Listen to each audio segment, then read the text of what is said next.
அறிவுத்தளத்தில், பள்ளி கல்லூரிகளில், சமூக தளங்களில், போராட்ட களத்தில் எவனாவது தலைவனை தேடிருக்கானா? பொழுதுபோக்கு களத்தில் போய் திரையரங்குகளில் தலைவனை தேடுகிற ஒரு கூட்டம் இன்னும் இருக்கிறது தமிழ்நாட்டில் மட்டும்தான். இந்தியாவில் எந்த மாநிலத்தில் திரைப்படம் இல்லை, சினிமா இல்லை. எந்த மாநிலத்தில் இந்த தொல்லை, இந்த கேவலம் நடந்தது? கேவலம். உங்க அண்ணன் இவ்வளவும் சொன்னதுக்கு அப்புறம் மானம், ரோசம், வெக்கம், சூடு, சோரணை, சோத்துக்கு பதிலாக வேற எதுவும் கீழே எடுத்து திங்காம ஆட்களா இருந்தா அதாவது கொஞ்சமாவது சொரணன்னு ஒன்று இருந்துச்சு அப்படின்னா நாம் தமிழர் கட்சி விட்டு அத்தனை வெளியே போயிடும்.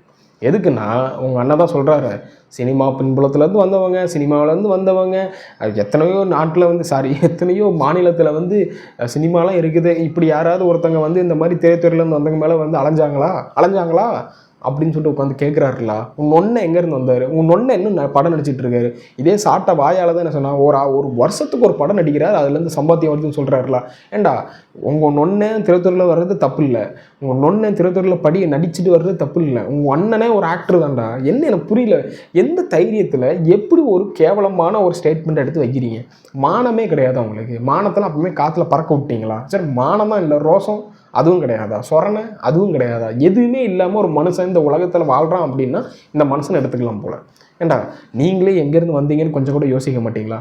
அதனால் உங்கள் நொன்னை சொன்ன மாதிரி கொஞ்சமாவது சோறு தான் திங்குறீங்க அப்படின்னா கட்சி விட்டு வெளியே போயிருங்க. உங்கள் ஒன்னனே சொல்கிறாரு, கட்சி விட்டு வெளியே போயிரு.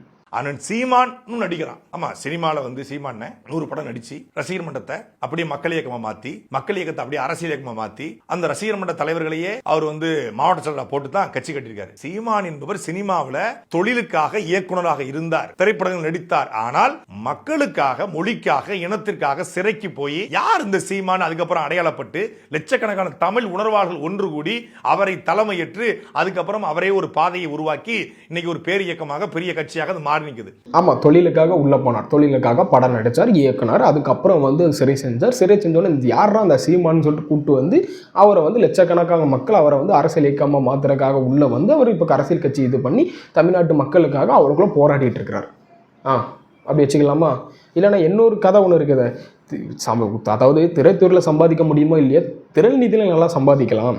அதே மாதிரி இன்னொன்று பார்த்தீங்கன்னா, அங்கேயாவது கஷ்டப்பட்டு உழைச்சி நம்ம வேர்வை சிந்தி உட்காந்து கதை எழுதி நம்ம அதுக்கப்புறம் உட்காந்து ஒருத்தனை டேரக்டரை தேடி அந்த படம் ஃப்ளாப் ஆகி இப்படி நம்ம ஒரு கதைக்கு வர வேண்டியிருக்கும், லாஸ் ஆகி போயிடுவோம். அதனால் என்ன பண்ணலாம், திறன் நிதினை ஈஸியாக வந்து கொட்டுன்னு கொட்டிடுறாங்களே அப்படின்னு சொல்லிட்டு கட்சி ஆரம்பிச்சாரா? நீங்கள் கட்சி ஆரம்பிக்கிட்டு உங்கள் பேர் என்ன? செபஸ்டின் சைமன் தானே.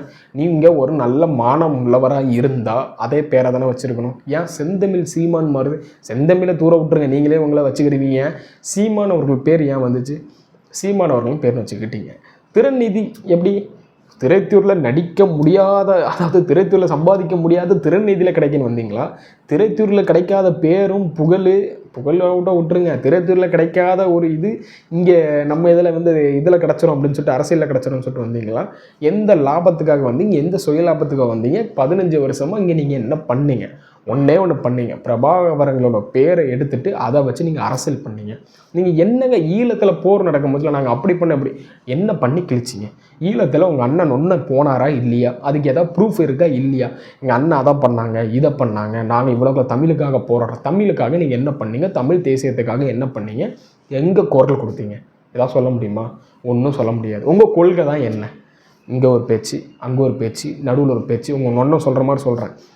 இங்கேயே சாலையில் 2 புறமும் 2 காலை வச்சு நின்றுட்டு இருந்தீங்கன்னு நினச்சிங்களா, லாரி வந்துச்சுன்னு நினச்சிங்களா, சட்னி தெரியுமா? சட்னி தேங்காய் சட்னியோட சாஃப்டான சட்னியாக மாறிடும். அப்படி சொல்ல முடியுமாடா? உங்கள் ஒன்று அதானே சொல்கிறாரு. உங்கள் ஒன்று இப்போ சொல்லும்போது கோவம் வருமே, குத்துமே, குடையுமே. அதனால் குடைஞ்சிட்டு போட்டு அதை பற்றி பிரச்சனை இல்லை.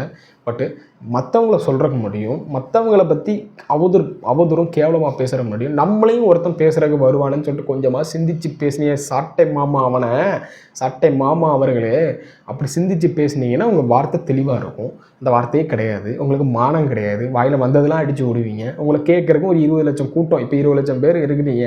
அந்த 20 10 மாறுறக்கும் வாய்ப்பு இருக்குது. என்னமோ புத்தி வந்து கொஞ்சம் சுய புத்தி வந்தவங்களும் இப்போ நிறைய பேர் புத்தி வந்து தெளிஞ்சு வெளியே வந்துட்டு இருக்காங்க. ஏன்னா இவ்வளோ கேவலமான ஆளா சீமான் அவர்கள்னு சொல்லிட்டு இப்போ வெளியே வந்துட்டு இருக்காங்க. போகிற போக்கில் நீங்கள் மட்டும்தான் ஓட்டு உங்களே நீங்களே போட்டுக்கிட்டு கட்சி நடத்துங்க. எங்கள் அப்பாலாம் வந்து என்னை இராணுவத்துக்கு அனுப்ப தான் முயற்சி பண்ணார். போய் சோசியக்காரன்ட்ட கூட்டி வச்சு வள்ளுவர்கிட்ட அப்போவே 75 ரூபாயை கொடுத்து இரும்பு தான் அவனுக்கு வரும்னு சொல்லியிருந்தேன், துப்பாக்கி. நான் அதுக்கு முன்னாடி அவருக்கு 100 ரூபாயை கொடுத்து அவரை சரி பண்ணி எங்கள் ஊர் வள்ளுவரை அவர் வந்து அவனுக்கு இரும்பு தான் அவர் கொட்டும், கேமரா கூட இரும்பு தாங்க ஏன்னு சொல்லி அப்புறம் இவனை ஒன்றும் செய்ய முடியாதுன்னு தண்ணி தெளித்து அனுப்பி விட்டாரு. அண்ணா நான் ஒத்துக்கிறேண்ணே, நீங்கள் வந்து மிகப்பெரிய டேரக்டர் தானே, மிக பெருசில் நீங்கள் கதை எழுதுறவங்க தானே, நீங்கள் பேசாமல் ஒன்று போயிருங்கண்ணே. ஒன்று நீங்கள் சிங்கர் ஆகிருக்கலாம், நல்லா சூப்பராக ரோஜாப்பூ பாட்டு படிக்கிறீங்க. இல்லைண்ணே என்ன ஒன்று பண்ணிடுறேன், உனக்கு அரசியல் வரலண்ணே, உனக்கு அரசியல் ஒழுங்காக பேசவும் தெரிலண்ணே, மற்றவனுக்கு மரியாதையும் கிடையாதானே. ஆனால் நீ என்ன பண்ணிருந்தா பேசாமல் கிருஷ்ணபுல்லோனானுக்கு டஃப் கொடுக்குறக்கு அங்கே போயிருந்தேன் உனக்கு கையெடுத்து கும்பிட்டு கேட்குறோண்ணே. நீ தமிழ்நாட்டுக்கு வேணானே, இந்தியாவிலே இருக்காதுண்ணே. நல்ல கதை எழுதுறானே, சூப்பராக பேசுகிறானே.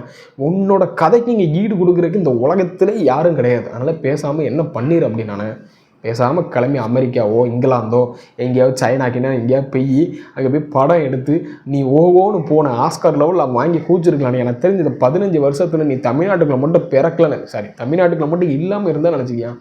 நீலாம் நீலாம் இந்த கிறிஸ்டோபர் நோலன் பெரிய லோனலாம் அவெஞ்சர்ஸ் டூம்ஸ்டே இந்த இப்போ வருது அவெஞ்சர்ஸ் டூம்ஸ்டே அதெல்லாம் படமா நீ எடுக்கிறதான மிகப்பெரிய படமாக வந்துருக்கும். அண்ணன் மட்டும் இந்தியாவில் பிறக்காமல் எங்கேயாவது அமெரிக்கா சைடில் பிறந்திருந்தாருன்னா எத்தனை ஆஸ்கர் வச்சுருப்பார் தெரியுப்பா.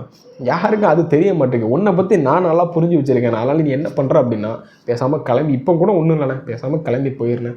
சூப்பர் படமாக தரமான படமாக எடுத்து தமிழ்நாட்டுக்கு போய் பெருமை சேர்னேன் போனேன். நாம் தமிழர் கட்சியே என்னை விளக்கினாலும் நான் நாம் தமிழர் கட்சியிலிருந்து விலக மாட்டேன். நான் மீண்டும் சொல்வது ஒண்ணுதான், 6 அடி உயரத்துல புலிக்கொடி ஒண்ணு வச்சிருக்கிறேன்.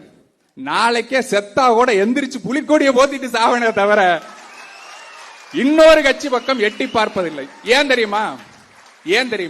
தெரியுமா மற்ற கட்சியில் திறநிதின்னு சொல்லிட்டு வாங்கி பிச்சை எடுத்து பொழப்பு நடத்த முடியாது.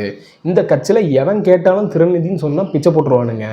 எவனாலும் நாம் தமிழர் கட்சியில் இருக்கியா ஒன்று பண்ணும், ஃபோனை எடுத்துட்டு நான் இந்த மாதிரி நான் வந்து நாம் தமிழர் கட்சியை சேர்ந்தவங்க பேசுகிறேன், எனக்கு இவ்வளோ அமௌண்ட் தேவைப்படுது, நான் இதை பண்ண போகிறேன்னு சொல்லிட்டு நீங்கள் கேட்டு ஒரு வீடியோ போட்டிங்கன்னா முட்டாள் தற்குறி கூட்டம் வந்து உங்களுக்கு துட்டு போட்டு விட்ரும். ஜிபே நம்பரை மட்டும் கொடுத்தா போதும், துட்டு போட்டு விட்ரும். இப்படியும் ஒரு சில குரூப்புகள் இருக்குது. அப்படி இருக்கும்போது எதாவது கட்சியில் இருக்குமா, டிஎம்கேல ஓட்டு போட்டிங்கன்னா ஐயா திருட்டு போய் அப்படின்னு சொல்லிட்டு போயிடுவாங்க. டிவியில் ஓட்டு போட்டால் நீ தான் மாற்ற சொல்லிட்டு வந்து ஏன்டா காசு கேட்குறான்னு சொல்லிட்டு கேட்டுருவாங்க. ஏடிவியில் கேட்டால் நீயே பஞ்சத்தில் அடிப்பட்ட மாதிரி ஆகி போச்சுங்க, உங்களுக்கு இது நான் துட்டு கொடுக்குன்னு சொல்கிறேன். என்டிக்கில் இருந்து கேளுங்க, துட்டு வரும். 10 பேரில் ஒருத்தன் தற்கொலையாக இருக்கிற மாதிரி அவனும் இருப்பானுங்க. அதனால் மற்ற கட்சியில் கூட நீங்கள் மாற மாட்டீங்க. என்டிகே தான் உங்களுக்கு கடைசி வரைக்கும் சோறு போட போகுது. ஏன்னா நீங்கள் யார் கேட்டாலும் திறநிதி பிச்சை யார் கேட்டாலும் கொடுத்துருவீங்க. அதனால் வந்து இது பண்ணு. அதுக்குன்னு அவங்க எடுத்து திங்குறாங்களாம் சொல்லாங்க. அதான் அண்ணனே சொல்லிட்டாரு, நாங்கள் வந்து கட்சி தேநீர் கூட இருந்த மாட்டோம் அப்படின்னு சொல்லிட்டு அண்ணன் சொல்லிட்டாரு. அண்ணன் கோவப்படுறாரு, திறநிதி திருடர்கள் அப்படின்னு சொன்னால். திருநிதி திருடர்கள் தான், கணக்கு இல்லைன்னா திருநிதி திருடர்கள் தான். இன்கம் டேக்ஸ் ரைடு வருதுன்னா கூட அது சரியான கணக்குகள் இருக்கணும். உங்களை ஏன் இன்னும் பிடிக்காமல் வச்சுருக்காங்கன்னு தெரியல. இவங்க வேறு ஏதோ ஒரு வழியில் ஏதோ ஒன்று பண்ணுறாங்களா என்ன எதுன்னு தெரியல. கொஞ்சம் விசாரித்து தட்டி விடுங்க. அப்போ தான் மக்களுக்கு ஒரு சரியான பார்வைகள் வரும். இல்லை நான் கரெக்டாக தான் வழியில் தான் செலவு பண்ணுறேன்னு சொல்லி ஒரு ஸ்டேட்மெண்ட்டோ இல்லை ஏதோ கொடுத்துட்டு ₹1 நீங்கள் தீப்பிடி வாங்கினா கூட, இல்லை ₹1 சாக்லேட் வாங்கினா கூட நீங்கள் உங்கள்கிட்ட கணக்கு இருக்குது இந்த பாருங்கள் அப்படின்னு சொல்லி எல்லாத்தையும் ரிலீஸ் பண்ணுறீங்க அப்படின்னா பெருமைப்படுறாங்க. நான் சீமான் அவர்களுக்கு சப்போர்ட் பண்ணேன். இந்த பாருங்கள் நியாயமாக இருக்கிறாருன்ட்டு. ஆனால் உங்களால் அது பண்ண முடியலையே. ஏன் வாயால் மட்டும் வட சொல்லாதீங்க எப்பவும் போல். உண்மையில் ஒரு ப்ரூஃப் எடுத்து காட்டுங்க. இப்போ கிரியேட் பண்ணக்கூடாது. நீங்கள் 15 வருஷமாக என்ன பண்ணீங்கன்னு சொல்லிட்டு இருக்கும்லாம் ஸ்டேட்மெண்ட்லாம் வெளியே விடுங்க. மக்கள் உங்களை நம்புவாங்க. பாருங்கள் சீமான் அவர்களை பாருங்கள், வெறும் வாய் சொல் கிடையாது, செயலில் செஞ்சு காட்டிட்டாரு. திறநிதி திருடர்கள் நான் கூட சொல்கிறேன்ல, இந்த மாதிரி பேசுகிறாங்களா, இதுக்கெல்லாம் வந்து எங்கள் மூஞ்சிலே நாங்கள் சாணி தப்பி அடித்த மாதிரி கதையாயிரும். பட் நீங்கள் அதை பண்ண மாட்டீங்க, பண்ணவும் முடியாது.